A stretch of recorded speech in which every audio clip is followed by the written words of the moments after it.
Hi ladies and gentlemen, welcome to the Weight Room Podcast, the fitness-friendly podcast.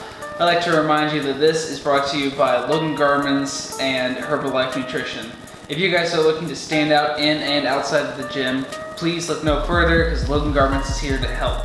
Based in the United Kingdom, Logan Garments ships worldwide to athletes and people who are searching to become a part of Team Talent. Team Talent is Logan Garments' attempt to reach out to people who are passionate about anything and everything, whether it's sports, music, skateboarding, anything. We want to clothe you and show you that your talent can be heard and it's different from everyone else. If you guys are interested in being a part of Team Talent, there'll be 2 links below. One sending you to our member package link, and then another one if you're just interested in exploring Team Talent and Logan Garments and shopping there. This podcast is also brought to you by Herbalife Nutrition. Herbalife Nutrition is trying to change the game in your healthy habits in and out of the kitchen. We have all sorts of supplements and meal plans for you, whether you're just starting your fitness journey or you've been doing this a while and you're a hardened athlete and you're just looking for something to keep you going. With our Herbalife 24 line, we have things for athletes, whether you're a cyclist, a triathlete, or a rock climber such as myself. I use their protein all the time, which is infused with BCAAs. I love it, it tastes good. It's honestly some of the best protein I've had in a very, very long time. If you guys are interested in looking more at Herbalife Nutrition and getting on a healthy habit plan, please follow the link below and you will find a local distributor near you. Now, my guest today is the bearded vegan. He brought his last date to an open pasture and said, dig in. He is the one and only chef with the beard that matches Thor himself. It is my very good friend, Chandler Boys. I like that. Is it boys or boys? It's literally the gender. It's boys. Boys. Yeah, it's French. Is it really? Yeah. What's the bearded friends? So the story behind it is that my family immigrated from France. And Ellis Island spelled it wrong. It's B-O-I-S, which is bois. Bois? But now it's B-O-Y-S, as in boys.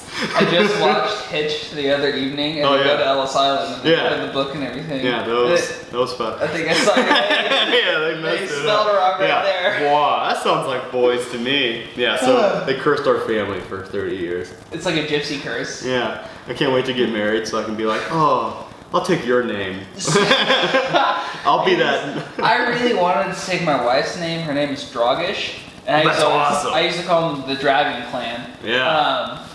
But she got my name Ball, which is way less cool. Yeah, Ball. I mean, but Ball's still up there. You know, you got the Ball brothers in Muncie. Yeah, I can lie to everyone and say I'm a part of them. Say you're rich. My grandfather had a story where he took a bunch of my family, like my uncles and father, went to Ball State. And they were going for one of their freshman orientations. They were staying at the hotel on campus. I think IU has one too. Yeah. Did they get like special treatment? Almost. My grandfather walked up to the concierge and goes, hey, checking in for like 6 because it's a big family. Yeah. He's like, what's the name under? Ball. Instantly. The Ball.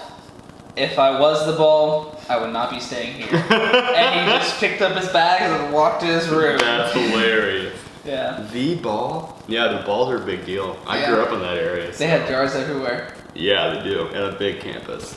So tell me a little bit about yourself. Where are you from originally? Alright, dude. So I'm from Anderson, Indiana, which is like, you know. Yeah, that's where my wife's from. Yeah, it's a pretty fun place. I lived kind of in the middle of it between Muncie and Anderson in this small little town called Chesterfield. Yeah. Kind of out like in like, you know, a farmer area. We weren't farmers. We lived like in those like random neighborhoods in the middle of the field. I am 22. I just finished school. I now do clinical psychology research at a lab in the university. So that's just your job. You're not a grad student yet. That's my job. I'm not a grad student yet. Grad school now is so competitive that you have to take some time before you can go. Yeah. So trying to get some real experience before I just say, hey, teach me everything. So I want to go in knowing a little bit more. And that's what most people do. I'm not like breaking the curve or anything. Yeah. I'm just doing the path that everyone takes. But I'm excited. It's nice to have like an income. What's the dream job? Whether it's what you're studying right now, or you're kind of like, you're hoping this is all going to lead to. Yeah, so my dream job would be to, I obviously want to be a psychologist in the clinical realm.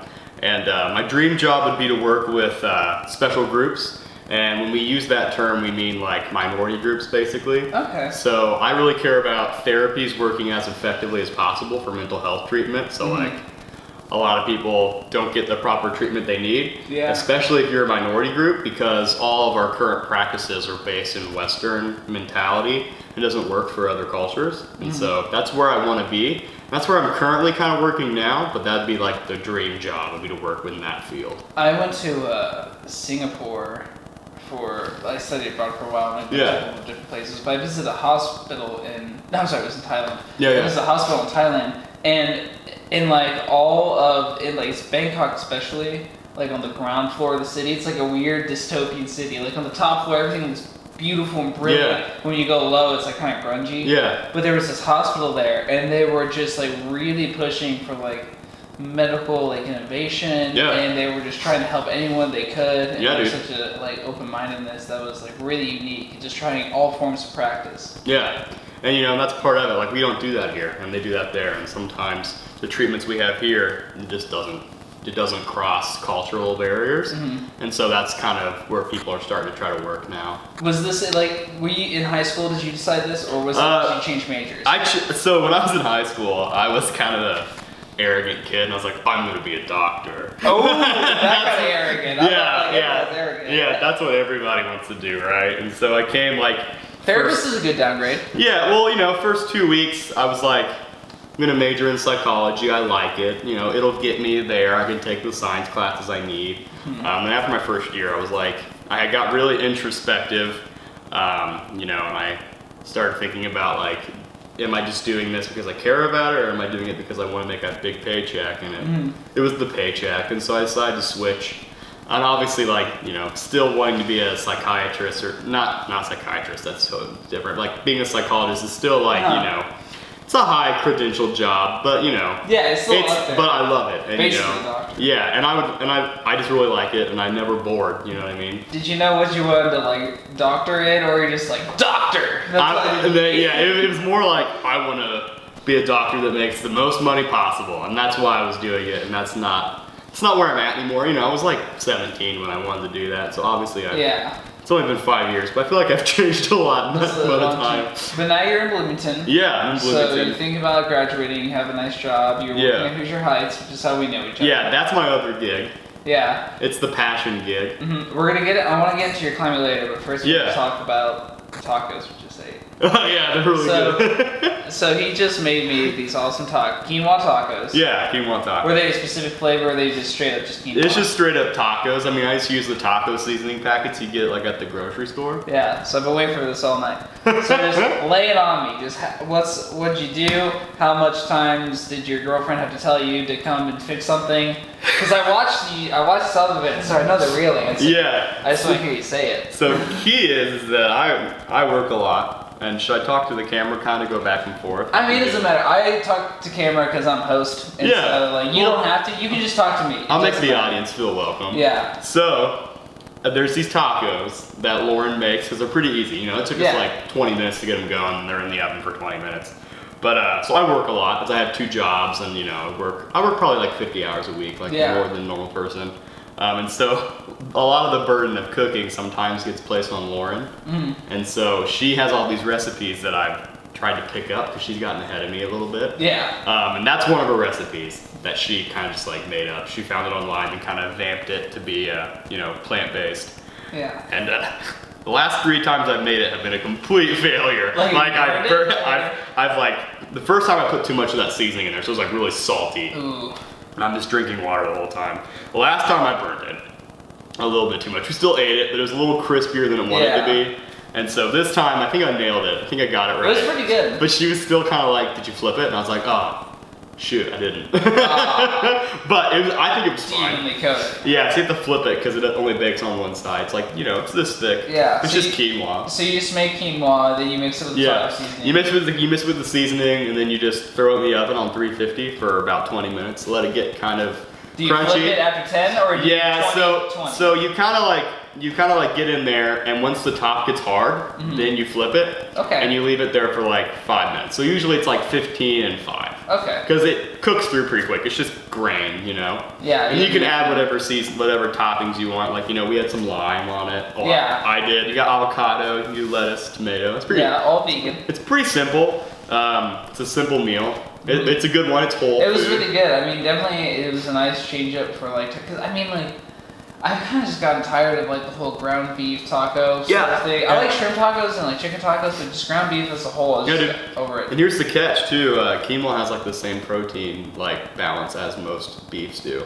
So like you still get the same amount of grams. I'm not sure what it is, but I think like a cup of quinoa is like 35 grams of protein. Do you know what I found out the other week? It was and this is a lot, but like a pound of mushrooms has the same amount of protein as a pound of meat. I forget they said which kind of meat it was. They might have just been like turkey or something. Yeah, dude. Like apparently mushrooms is a lot. You have to eat a lot of mushrooms, but it has a lot of protein. Yeah, like I definitely get enough protein. An ironic story was like one time, you know, when I started this, I went to the doctor like once a year to get my blood work done to see if I was doing it right. Let's slow down real quick. Okay. Since you're already going into it, how did you become a vegan? So I became a vegan because before I started the rock climbing experience, I was a pretty competitive power lifter in high school. And we can talk about that later. I know it's one of your topics. Yeah, let's start with vegan. So I'll lean off. So when I stopped that, I wanted to change in my diet, and that was kind of when like it was like 6 years ago. Veganism wasn't like super big yet. No one really talked about like they do now. So I heard this guy. His name was I read this book. It was called Finding Ultra. And it's by this guy named Rich Roll. I've read his books. Yeah, and if you've noticed something about him, vegan wasn't even a word yet for him. And so he would just say like, I eat plant-based, which means I don't take anything from animals and eat it. And do you know who Scott Jurek is? Yes. Okay. Yes. You should read his stuff if you haven't. I haven't read it. I've been thinking about it. I think I have it. I'll loan it to you sometime. Yeah, dude. It's great stuff. Yeah, so I read his book and I was like, okay, because I wanted to cycle. I was really I did like a short sprint triathlon and I was getting really into like thinking maybe I would do like a half Ironman or something. And I was cycling a lot and I was like, yeah, I'm gonna go vegan because his recovery time is awesome. And so I did it. And then, you know, once you start something, I was feeling really good. I could like ride my bike and then wake up the next day and I wasn't very sore. It was a big change. Usually I'd like power lift and I'd be like, okay, my arms hurt today, time to do legs instead. You know, you rotate to kind of fight that pain. Yeah. But it was this crazy difference for me to realize like, oh, this might actually be doing something. It was easier. I didn't have to like weigh my food. I didn't have to think about it much. It was like, yeah, this is obviously healthy because I'm eating 4 types of vegetables and I'm figuring it out. And so after that happened, you know, you start digging a little deeper into it. Yeah. And I was like, oh, factory farming is not good. Like there's hormones in my meat and things like that. You know, you can get your own meat and there's other ways to get healthy meats that I'm sure a lot of people do. But I don't have the means to do that. Like it's super expensive. I don't want to buy my own cow. I live in an apartment. I don't have a freezer to put that in. Yeah. And so I was like, oh, okay, so got to get away from that. And then I got really into the environmental aspect of it, which is probably the main reason why I do it now. It's just like the environmental impact that eating meat has is pretty substantial. I don't know a lot of the statistics about it, but there's a lot of books you can read about it. But like, you know, I mean, livestock, they put a lot of methane into the air. All the factories are putting a lot of things in the air. It's definitely well known at this point that like people are like messing with our meat. But I think, and this is a really sad thing, I think I kind of realized long ago, like we were talking about, like you can get like really homegrown meat, but it costs money. And a lot of people right here are like, oh yeah man, I've just been eating like strict elk and like I've been hunting my own stuff. It's like, it's athletes. It's people who can afford it or like take the time to go do this and go the extra mile. Like Joe Rogan. I like Joe Rogan. He's always like, hunt your own stuff. I was thinking the same thing. And it's like, Joe, I don't have the time to take a week off.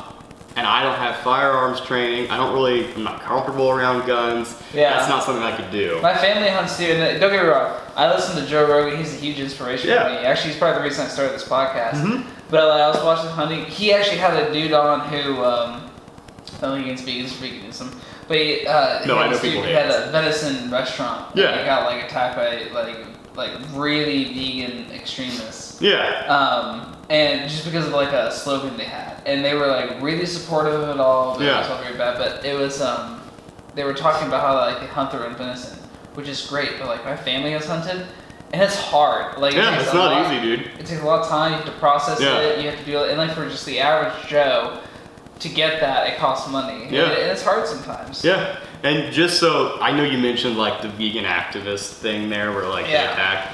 I would like to clarify one thing when it comes to like vegans. There's two types.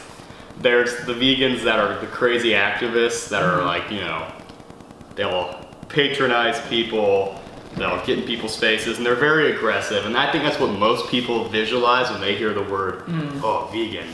So, but that label gets planted on me because I eat that way. And I'm cool, people call me vegan, but just so everyone knows, I'm not that crazy like pitchfork dude. Yeah. I don't care. I mean, everyone has their own choice. Yeah. And I'm not gonna attack anyone, and I don't agree with like PETA and stuff like that. I'm not into that.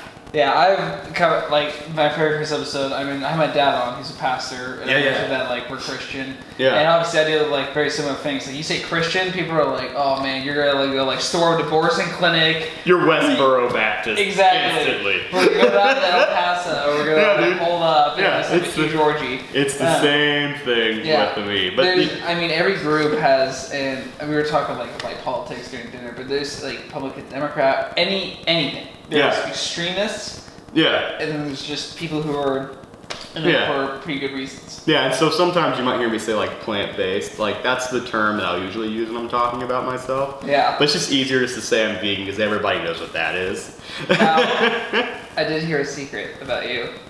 I heard that you'll eat cheese pizza if it's free. Yeah, I will do that.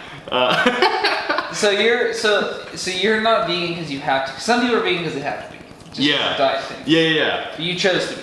I chose to be, and I know it's a very privileged thing to be able to choose. So the reason why I eat cheese pizza when it's free. It's only when it's free. I don't buy cheese. And I understand. I don't buy cheese. And it's only cheese pizza. Yeah. I don't know why it's only cheese pizza. I think it's just because it's the only thing I can eat that like is actually like able to do. Because you know when you stop eating dairy, I can't process it anymore. Time out? Yeah. I'll hold my thought. This is what I was talking about. Hey, at least it notifies you. So, don't eat meat anymore. Plant-based, you use that a lot. Yeah. It's the same thing. It's just like less political. Okay. Camera stopped in case I have to mention that, and just in case. Let's talk about your lifting. So, you said you're a powerlifter. Yeah. Are we talking powerlifting or CrossFit? I'm talking straight powerlifting. I was not a CrossFitter. I was doing Olympic lifts at maximum capacity, just one pull and then a drop. When did that start? And how? So my family is very competitive powerlifters. All of them? Basically, all the men in my family and some women are either into bodybuilding or powerlifting. Okay. So they usually ask if you want to start at 13. My great grandfather did it, and I was lucky enough to have a Western. I was lucky enough to have a great grandfather up until I was 20. He was like 98. Yeah. He was a power lifter back in like literally the 40s. When it started. Probably. Yeah, and he like him and his buddies like had like a, best way to explain it's like a dirt bag gym like in a shed like behind someone's house, and they would just get jacked. And it wasn't like the same jack. They weren't like really big, but they could pick up. They could deadlift in the 40s like. They were pulling like 400 pounds. It was like a big deal for back then. Yeah. Because that wasn't like a thing. And they didn't have any like there was no diet plan or anything. No, you just did what you could. Yeah, he experimented, and then my uncle got into it. My grandpa was into it. I didn't know this my aunt's a bodybuilder, and she's like 60, and she's like ripped as can be. My cousins are really into bodybuilding. And so I was like, I'm not really the bodybuilder type. I'll be honest, like you have to be kind of tall. I'm hairy. I'm very hairy, so I don't have to shave all the time. Yeah. I like the aesthetic of like lifting. I think it's really fun too. I found that I genuinely do love lifting. Like I could do it for like an hour and a half. And like, not even like bodybuilding, like powerlifting when we're at max, but I just like the feeling, and it's just really satisfying. I mean, it's a good way to like increase your confidence, and you know, you can get really scientific about what you're doing. You can research it, which is always really fun. And just the act of like going to the gym in the community is really nice. Yeah. Do you still lift at all? I don't lift at all. And we can talk about that. So basically, I was powerlifting at like 13. Yeah, since 13 to... About 18. Okay. And, you know, I got really competitive and I was trying to get max lifts, and I had I wasn't very good at like the bench press, but but my deadlift, my squats, and my leg press, like my lower waist was just like, that's where I could like actually get the numbers in. And when I was 17, I made the like 1,000-pound club. So like deadlift? So like between my 3 lifts, I could lift over 1,000 pounds. I was gonna be like, man, you must have gone like, because we had like 2 500-pound clubs in high school. Yeah. It was deadlift, squat, and I don't think we have bench. a bench. So ours was bench, deadlift, and squat. All 3 of those together had to equal 1,000. I think ours was like 400, because I think tried to do the 500 and busted the bicep and had to lower it. Yeah, that happens. And so ours was all inclusive. So I did hit it when I was like chest, pectoral. Sorry. Yeah. So when I hit 17, I got that. And you know, then I started noticing that like I kind of like self-diagnosed myself, which you shouldn't do. But it was like no matter how strong I got, I like continually was like, I'm not strong enough. I'm not doing this right now. It's like a mental thing. Yeah, and I had a trainer who was very aggressive about the whole thing and wasn't like the best guy. And then when I hit 18, I'll get kind of deep, but he asked me if I wanted to try steroids. And was he hired, or was this like high school? He was hired. He was a personal trainer that I hired outside of my school. Well, it's not illegal for bodybuilding, is it? No, and he was primarily a bodybuilder, and so I would use him more as like a form coach. Yeah. And he would also prep my meals for me. At 16. What were we putting that chicken? At 16, I was eating 5,000 calories a day, 2 protein shakes every day. Yeah. And so at 15, you can imagine like what that does to you. Like I'm developing, I'm going through puberty, I'm having that identity crisis. That's a lot of and so when he said, hey, if you want to get better, you're at a plateau, you need to start using steroids. And so at that point, I just asked myself, I was like, I obviously have a body dysmorphia thing here. I need to find another outlet. So I quit. And you know, my family was cool with it because they all. 18. I cut it. I was like, this is a great transition. I'm about to go to college. So that was my next question. Yeah. So you went to college, and is this where climbing came in? Yeah. So this is where cycling came into play. So I quit. I just like totally switched because I remember at 18, you know, before you go to the college, IU,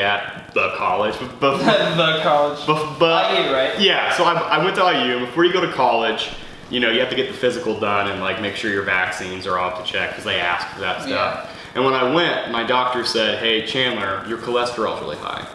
You're 18 and like, I'm worried about your cholesterol. And heart disease runs in my family. Mm-hmm. And so I was like, okay.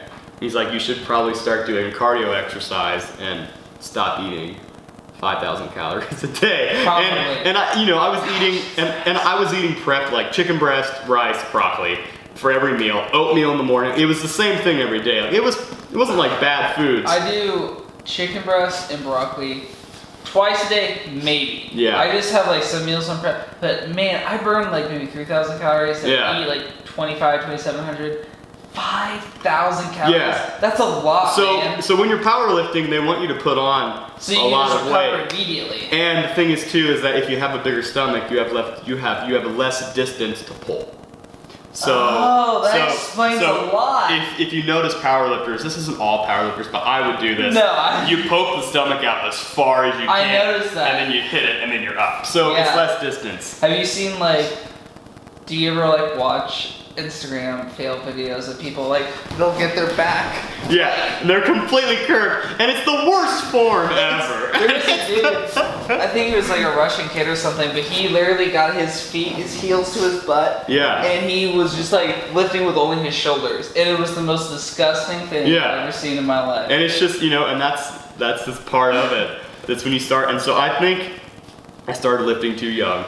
And I think I got too into it too young. Because I'll be honest, I'm pretty obsessive, and then I'll have to move on because I'm getting too into this. Yeah. And so totally flipped after I went to the doctor. He was like, hey, you have you're on the road to heart disease, and it already runs in your family. Like pretty much everyone in my family has at least had a heart attack. Yeah. It's because they all eat the same way I was. And they're powerlifting. That's a lot and they're lifting and they're not doing any cardio. People even know now, like doing like a 1 rep max and doing all that, like the highest strain you can do. Yeah. It's terrible for your heart. Bad for your heart. Like exercise is good, but like the highest intensity of exercise always is not. Yeah, and I mean that's all I would do. I mean, I never really did cardio because why would you do that? It would slim you down. It'd break down the muscles you built up. You need every muscle. Yeah. You gotta lift that shit up. And so powerlifting was a weird thing for a teenager to be into.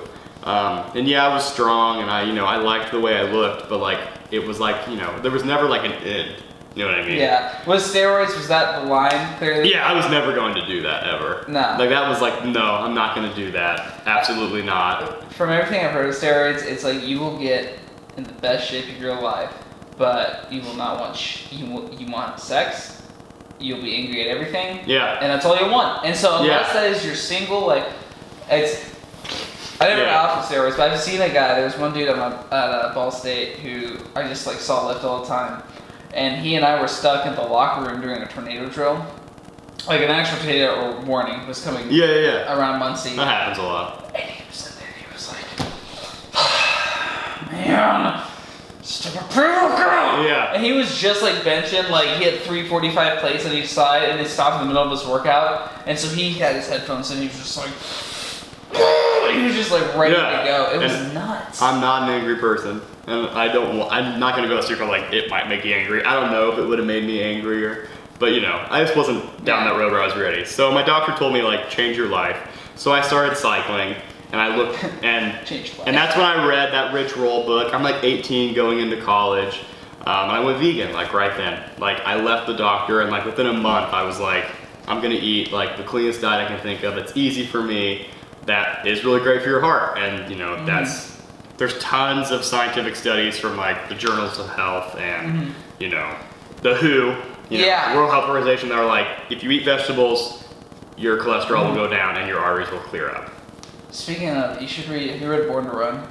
Yes, I've also read Born to Run. I'm not gonna lie, Born to Run might have been the book that got me into fitness overall. It's a great book. I read that book. And that's the one about the tribe of Indian, not Indians, but like the Native American runners. I did so many projects about that book. They run barefoot. Yeah. It's the craziest thing. I did that for a long time. When I first started getting into fitness, I climbed and I ran. That was it. Yeah. And when I ran, I bought a pair of those Vibrams right away. And they first kind of came out, so they had like 2 types. Yeah, the Vibrams were awesome. But I want to get another pair. Foot shoes. Yeah, those things. I bought them and I ran, and like I had like the Reebok Zigs, which were just like the Zigs, dude. I remember the Zigs. Oh yeah. And this is like I had those because they were on sale, and like I had no, so I ran 1 mile on those, and then the next day I'd run another mile with 5 fingers, and eventually like that book, I would just think about it, and I reread it 3 times a year to everyone I knew. My entire family has read it.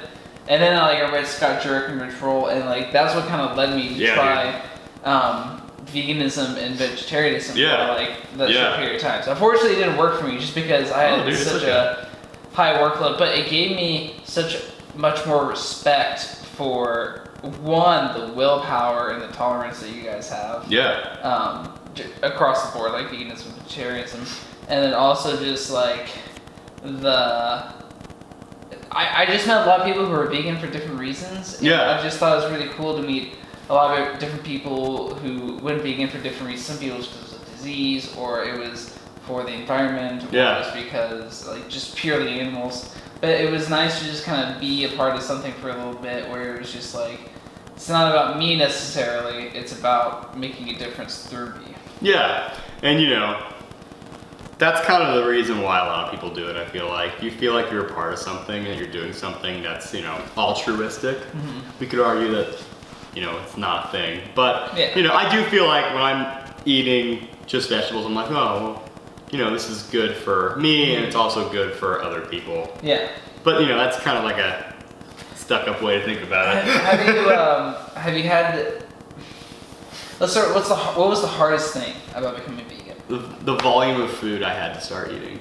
Just because of the low calorie count from vegetables and stuff? Yeah, so like, I wasn't used to eating like 5 day, or like the amount of, you know, broccoli I had to eat, because I was like trying to get that same amount of calories. I was cycling pretty heavily, and when you cycle, I mean, you burn. Like I would go on like 20-mile rides, 35-mile rides, and that's a lot. That's a lot. It's like a full day's worth of food, like out the door, if you're on like a 2,000-calorie diet. I used to try to cycle the Cardinal Greenway, which is about 50 miles. Yeah, and the bad thing was I was used to eating 5,000 calories a day, and so my body was like hungry, and I was like trying to get away from eating that much. It did put a lot of weight on me, but that was the point of it. So I was trying to slim down. So I was cycling a lot, and I joined like a little 5 team for a little bit. I didn't really like the team aspect of it because I was used to working like individualism. So I kind of backed off of that and just started riding on my own. That was super fun. And I was vegan, and it was great. And I think the first year or two that I did it, I had a really hard time like diversifying my diet. Like I would eat kind of the same things. I was kind of learning how to cook. Yeah. Were you a big cook beforehand? No, I was not. I was not a big cook beforehand, and no one in my family really was. It stopped again, didn't it? Yeah. All right. And so, when you're cycling a lot and you have to eat all that food, it was something to get used to. And I was having a hard time diversifying my meals, and I was eating out a lot because it's just easier. I was in college. I was in a dorm for first years. Yeah. Did you do like the dining hall plans? Yeah, and it was awful. I just ate salad every day, which is like not sustainable. Yeah. And I feel like it's a lot of the reasons why people have a hard time with it is because they're like, I don't know how to make vegetables taste good. Like, I feel like people do it in college too when they first go in the dorms. Like, I want to be vegan, and then they can't do it because it's trendy. It's like, it's trendy. And and I didn't really tell a lot of people. I kind of kept it to myself a little bit. Obviously, people would notice when I'd like go out like on Kirkwood, and they'd be like, "Hey, why are you just getting a salad here? Or, like, why'd you get the veggie burger?" Yeah. And it was just like, well, I don't eat meat, and they're like, "Oh, that's weird." And then I was like that guy, so I didn't really like telling people. I've gotten more comfortable with it now. Even when I was just like trying to eat healthy and I get the veggie burger, like, why are you getting the veggie burger at Scotty's? I'm like, because I want a six-pack, and they're like, well, you're lame, so I'm like, sorry. Yeah, and my family hates it. Like, they don't get it at all. All of them? Well, I guess they're all powerlifters. They're all like meat-eating lovers, yeah, and so like they don't get it, and they thought I would quit like 6 years ago, and Is that how long you've been going? Yeah, and I haven't quit, so it's kind of weird, but it's okay, they'll get over it. Do you think there'll ever be like just a backstep to vegetarianism? I would probably never go vegetarian. No. What's the like? And we're not talking about like pescatarian or this one with like fish. Yeah, we eat fish. Like, what's the main difference between a straight up vegetarian, like no meat, and vegan? So vegetarians generally eat egg and all dairy products. I personally, on my own volition, think that egg is still a form of meat. And some vegetarians agree with that, so they won't eat egg either. I'm sure it's an unfertilized egg, but it's still an animal. Still an animal. I just got a text. I want to make sure it didn't stop it. Oh, you're okay. We're good. Alright. Still an animal. And so eggs are still an animal, I think. But, eggs are cool. Yeah. It's a better way to get protein and stuff. But, and then dairy. So they'll eat cheese, milk, things like that. Whereas I won't. And because of that, I don't want to have to get super deep into like the biology of gut flora, but like there's specific bacteria in your stomach that processes dairy products, and if you don't feed it, they tend to go away. So I'm now lactose intolerant. So like I was never lactose intolerant before, but now I am. When I eat a dairy product, so so when I have that cheese pizza, I am gassy for a couple days. Yeah.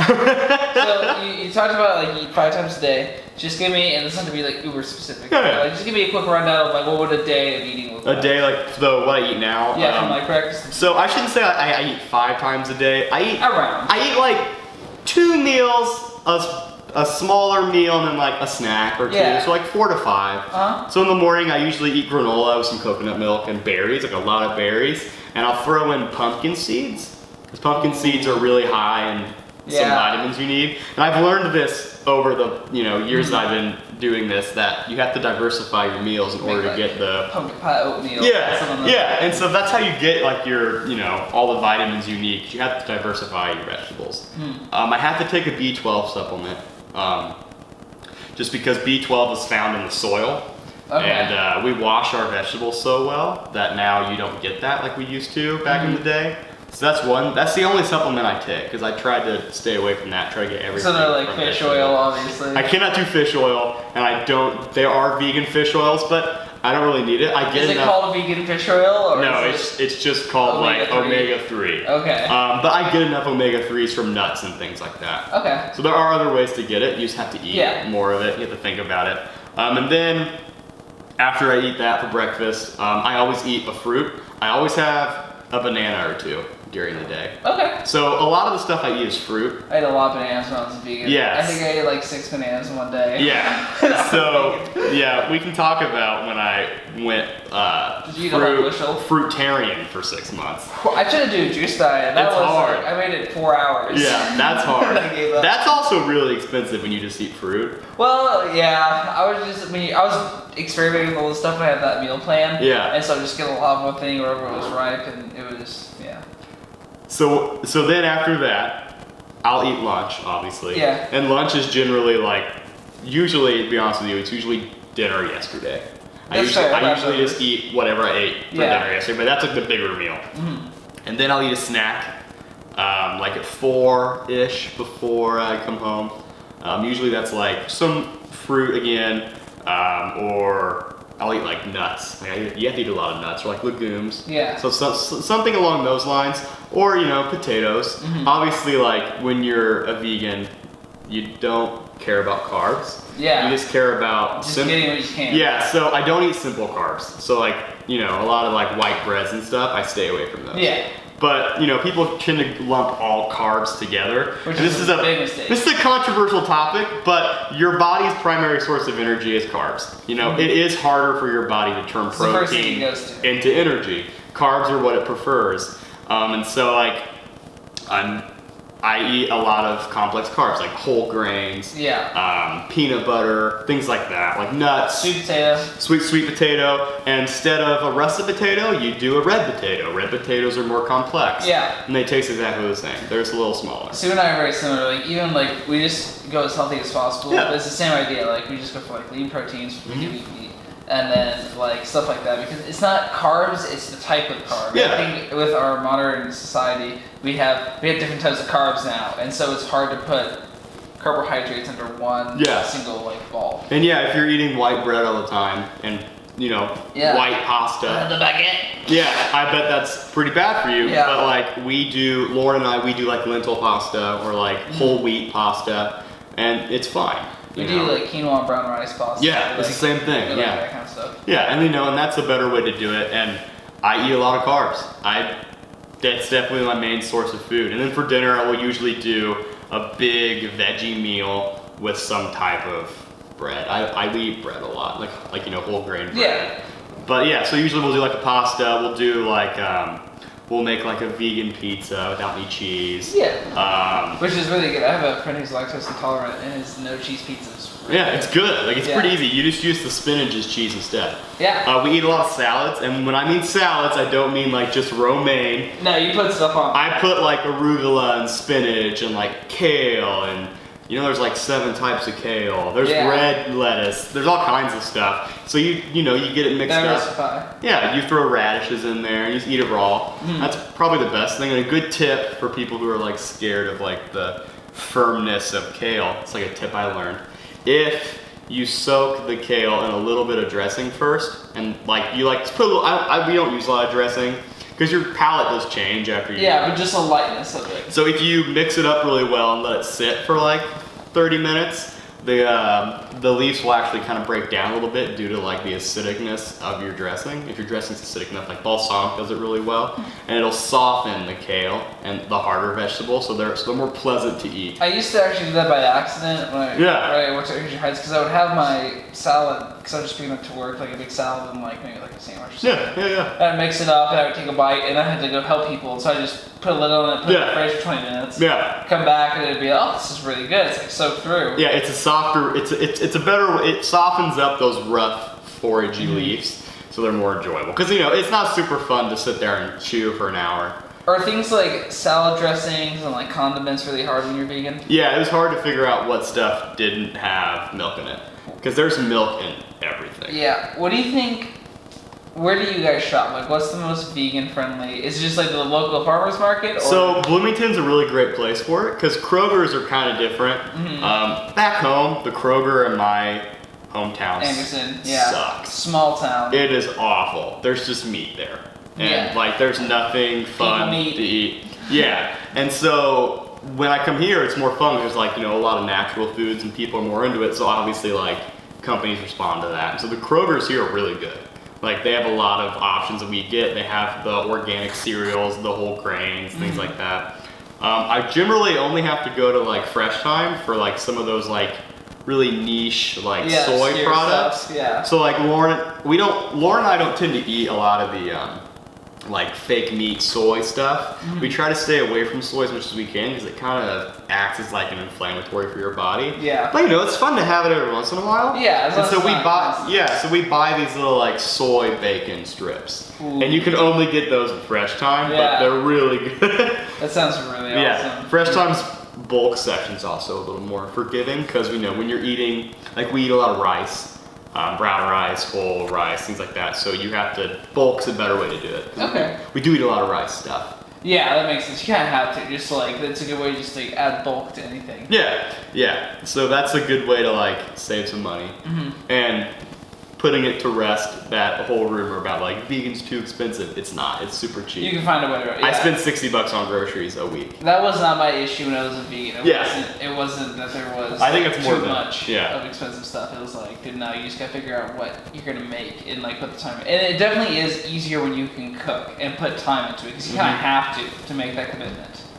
I will say it is expensive if you're eating just those frozen, you know, fake chicken and soy stuff. Yeah. But if you're able to actually like get into the produce section, that's where it's the difference. And yeah, I would say that's more of an excuse for people who wanted to be vegan and then just drop out. One reason why they stopped. And it's cool if you stop. I get it. Like it doesn't work for everyone. Yeah. But like some people are like, oh, I stopped because it was too expensive. To me, I would rather them just be like, it was too hard. Like it wasn't working for me. I wasn't feeling great. And that's a perfectly fine excuse. It doesn't work for everyone. Everyone's diet's different.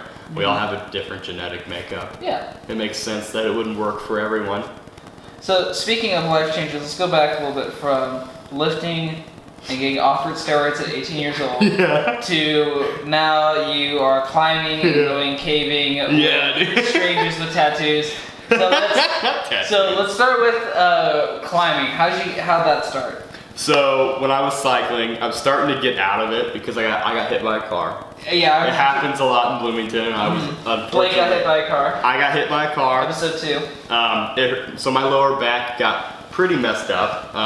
I didn't like break anything, but I did have like a slight like stress fracture in my lower like L4 area. I don't know if that's the right term, but my lower vertebrae had a slight fracture in it. So that kind of sucked. And then, you know, I was like, maybe I should find something else. I'd always been into rock climbing because a lot of rock climbers are vegan. Yeah. And so I've been listening to a lot of hippie. Yeah, they're hippies. And a lot of them were like, I like rock climbing. It's a great cardio sport, but you're also like working your muscles. And with cycling, you're not working muscles. You get really atrophied. Like I was very thin when I was a cyclist. Like I weighed like 130 pounds. And that's like not normal for me at all. Yeah. That's slightly underweight if you're going by like your height and the standards. Yeah. And so I was a little underweight when I was cycling. And so my boss actually, when I first started working in the lab job I have now, she left and I now have her job. But before I had her job, I was under her. And she was like, hey, I rock climb. Since your back's hurting, rock climbing would be a really good way to have like a low impact strength building exercise for like your abs and your upper body. Yeah. She's like, you should try it out. And I went like a year and a half ago, and I just really I shouldn't say I fell in love with it, but like it worked for me. Like it felt awesome. Fun. And I felt like I could finally say like, and I was already outdoorsy, like I'd always gone camping and stuff. Yeah. And I liked hiking. But there's just something extra. It's the same, it's like, oh, this correlates with all of that. Because I would see these climbers go and what were they doing when they weren't climbing? They were hiking, they were camping. Yeah. And I was like, wow, that looks really fun. Yeah, they just had like a main thing that they were gonna do, and on the side they're gonna do all the other fun things. Yeah, and so I was like, I could get into this. And so I kept going, and then in 3 months of climbing, I started leading, like instantly. I remember that. Like I instantly started lead climbing, which is like a big deal, I felt like. I feel like now, looking back at me doing that, that was a little reckless. It's a big first step for sure. I waited I think I didn't climb, it's like 1.5 years, 2 years before I tried to lead climb. Yeah, like I barely climbed like 5'10" by the time I started lead climbing, and that was maybe a little reckless. Yeah. But it paid off. It accelerated my climbing much faster, and I was climbing with a lot of people who were better than me. Like my boss was climbing 12A. Yeah. And so I was like, okay, so she would push me to go a little harder, and I was watching her, and she'd give me tips. And it was also kind of fun to learn from like a very strong like female athlete rather than like a really bulky man. I feel like I respond better to women. Yeah. Respond better to women. That was a great spot for me. I'm hoping it still gets to like the last beep. That's about the same time. So I respond better to women, I think, because I was raised by a single mom and stuff. So, but like, so I was like, I'm getting into it. I'm comfortable, which was great. And then Meredith left, the person I was climbing with. Oh yeah. Yeah, she had to move away, which was no big deal. You know, I was still in it. I actually got a job there, which accelerated my interest more because now I was surrounded by people who were climbing, and I learned a lot about like the gear and because I think that's another fun thing about climbing is that you're not just climbing, you're also like learning skills. You're learning how to like keep yourself alive. Yeah. Which is kind of fun. You're like learning about these fun technologies that people create to help them rock climb better, etc., which is awesome. Yeah. I think that's super fun. It's all very genuine too, I feel. Yeah, it's natural, and I like the environmental association with it as well. Because I know you might not be able to tell by all the environmentally friendly stuff I have, but I'm very into the environment. Yeah. I feel like everyone should be. Because an environment is just somewhere where you live. So. Yeah. So I like that zero impact kind of aspect of climbing, which is why I think I got roped in a little more and get it roped. So, then I started climbing outside, and then I got really, just kept getting deeper and deeper to the point where I barely ride my bike anymore. And probably to work. I barely do that, yeah. It's just like I just mostly climb. I climb like 5 days a week for like 2 hours every day. Nice. Yeah, I climb a lot. Do you have like so it sounds like with powerlifting is like a strict regimen? Yeah. Do you have that with climbing? No, have fun? I'm not going to do that because I did it with cycling and I did it with powerlifting, and I quit both of those pretty quick, and I wasn't like enjoying it anymore. I would get on my bike and I'd be like, okay, I got to ride 50 miles today, and the whole time I'd be like, I want to stop. This isn't fun. Like, I'm not having a great time. You get bored. Yeah, but when I'm climbing, it's just like, oh shoot, it's 12 o'clock at night. The gym is closed and I'm still here. I need to go home. Yeah, having a blast. Yeah, it doesn't feel like a sport, which is why I think I do it so often. Good. And I like the way that it's like changed my body in turn. Like, I've put some, I got some muscle back on me. My weight isn't super low. I'm like right where I should be, which is good. And it's just a little different. Because cycling, you just like, you trim down and it's like drastic. Yeah. And you're like, oh shoot, I need to stop cycling. But there's more strength with climbing. Yeah, and then climbing, you're like, oh, it's like, oh shoot, I gained a little bit of weight. And I'm like, well, my waist didn't get any bigger, so it must be, strength, which is a good thing. I was having a hard time lifting stuff because your arms just you lose everything atrophies when you cycle at the level I was cycling at. Your legs are great, but yeah, your legs are great, but your arms they don't. Trunks. Yeah, they don't do anything. Yeah, that was the thing. Is like I just kind of started cycling in the summer just because I didn't have a lot of time, and so just went that to my day, and like I would do it on the weekends. That's when I would do like really long rides, and I had a trail by me. It was really fun, but I definitely I knew I couldn't just be a cyclist. Like I could do some stuff. I could probably do a couple of races, but that's. And everyone's passion is different. Like everyone just clicks. We clearly click with climbing. Yeah. where's been your favorite place to go, or is it just been the Red, or have you gone to a lot of places now because of climbing? Yeah, so I've only been to the Red, which will change here pretty soon. Yeah. I've only been climbing like, I think we're coming up on 2 years now. You're pretty young when it comes to. Yeah, I'm a young climber, but I like it. I've been to the Red like 8 times now, which is, I think it's a lot. What's your favorite crack? My favorite crack is the zoo, man. That's a pretty good one. I like the zoo. I also like Fortress, which is the North Gorge, that's more trad climbing. Yeah, that's where I learned kind of how to trad climb. Yeah, so those are my 2 favorite spots. If I had to put a number on it, zoo is pretty fun because whenever I go there's no one there. It's the same with Fortress. It's so silent. Empty. Yeah, it's always empty and there's great stuff. And there's slab climbing, and I really like slab climbing. That was my next question. Hate me, but I like slab climbing. My other favorite type would be vertical, like technical rock climbing. What about sport versus trad versus top rope or whatever? So I'm new to trad. But you've done it before. Oh yeah. I can lead trad and stuff. Okay. But if I had this, I'm too young to say I like trad more than sport climbing. That's fair. Sport climbing is my primary form of climbing, but so far with my own experience, I have more fun trad climbing. Like, you strike me as a trad climber. Yeah, it suits my body really well. I was supposed to say, it's better with like the ectomorphs. Yeah, and the thing is too is that I prefer like chimneys. And I like stimming a lot. It's like my favorite style because it's like powerful. It's very like, it requires your legs, your feet have to be right. And I like that.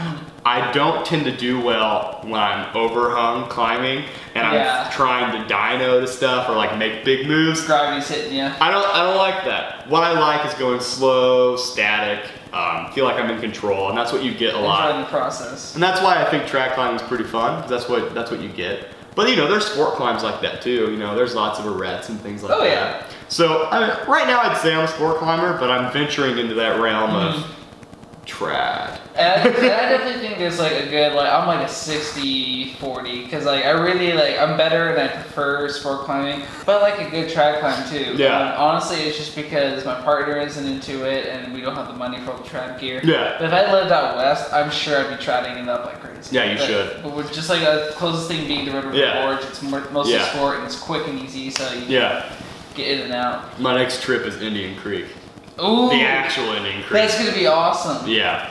Where do you, if you had to choose just anywhere to go climb, where would it be? Even if there's no climbing there, just where would you go? It'd be Yosemite, like obviously. Oh really? Obviously, I would go there. You gotta do the pilgrimage. That place is beautiful. There's literally 5'8" trad on the nose. Oh yeah.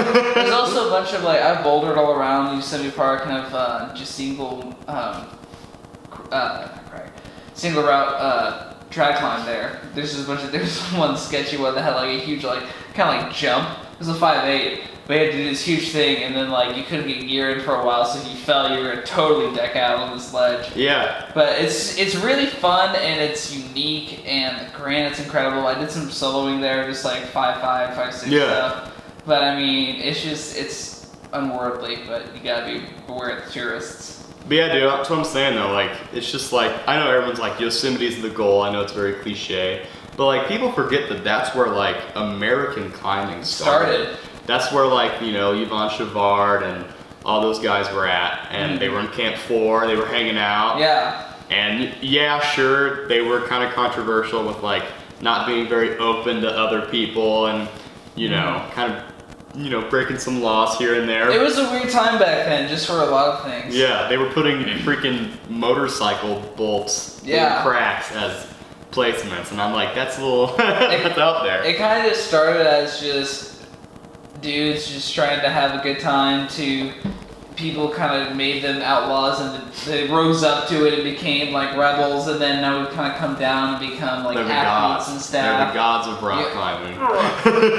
Broden. No, but it's not cheesy, I don't think. I think it's just a matter of respect, just to see where it all happened and just to see the faces that inspired our sport. It's just going to see any other monument, really. Yeah. And that's the beauty of North American climbing too. You can't find rock climbs like that, where splitter cracks all the way up 1,000 feet. You don't get that in Europe. You can. like there's a lot of unique, like Patagonia to Squamish to here. Yeah. But that's the thing about Yosemite. It's just like all those other places. You can't find any other place in the world like Yosemite. You can't find any other place like Patagonia. You can't find any place like Squamish. Nope. That's what makes it so beautiful. And that place, Yosemite, is what inspired that big bang of climbing. And the whole reason, it. the whole reason I started climbing was why I first got into it. Like, you know, I mentioned really briefly that like I would watch rock climbers and like feel like I was a rock climber, but I didn't count because I wasn't rock climbing. I was like, there's no rock climbing. I haven't touched rock yet. Yeah, but like, you know, I think the first rock climbing video I ever saw that like got me really amped was when Alex Honnold soloed the nose. I was like, holy shit, like this guy's amazing. I remember my first experience with Honnold was on the 60 Minutes thing. I learned a lot about him afterwards. I read his book and everything. He's a great guy. I don't think I haven't met him. I've met like Sherman's people, but he's got a really solid attitude. I think he's probably one of the few soloists who should be soloing because he understands the risk and he's like, it might happen, but like I get it. And so I don't think he's just doing it to do it, and I don't think he's just like being overly zen. I think he just enjoys doing it. Yeah, and he's vegetarian. He is a vegetarian. Just something very interesting to think about. He's part of the reason, like when I was a vegetarian, that's why I read a lot about him, is because he had some recipes and yeah, he's good at it. him and Cedar Wright had some stuff together. He was very good at it. Yeah, I mean, that's kind of, you know, so obviously like clicked with him, resonated with his experience with that. Yeah. Yeah, so there's my rock climbing story. Well, very good. And it led us all the way back to quinoa tacos. Yeah. Well, Chandler, thank you so much for this time, and thank you so much for dinner. I've enjoyed this so much. If there's anything you'd like to plug or should say, you don't have to, but if you have anything, feel free, any organization or personal page or job. Yeah, so like my only thing right now would be like, sorry to get a little political, but No, do whatever, man. Yeah. It's your time. But like I feel like everyone should maybe think about giving a few bucks to the ACLU right now. They're fighting a little bit of a lawsuit with some immigrant families at the border. So, you know, I heard about that. If you get paid soon, just like throw them $5. It helps them pay for their court fees because they don't charge anybody. Yeah. So something to think about. I'll just plug in, like, support the Access Fund. That's a good one. Yeah, do that too. Please support your environment and any national forest or park that is in danger because we live here. It gives us oxygen, and it's all very important. You got something else? Yeah, protect bears' ears. Yeah, bears. Yeah, jeez. That's a big one right now. I remember that's been on for a while, but it's still going on. But thank you guys so much for watching. Please have a lovely day. Don't forget to like and subscribe down below. Thank you so much. Goodbye. Bye.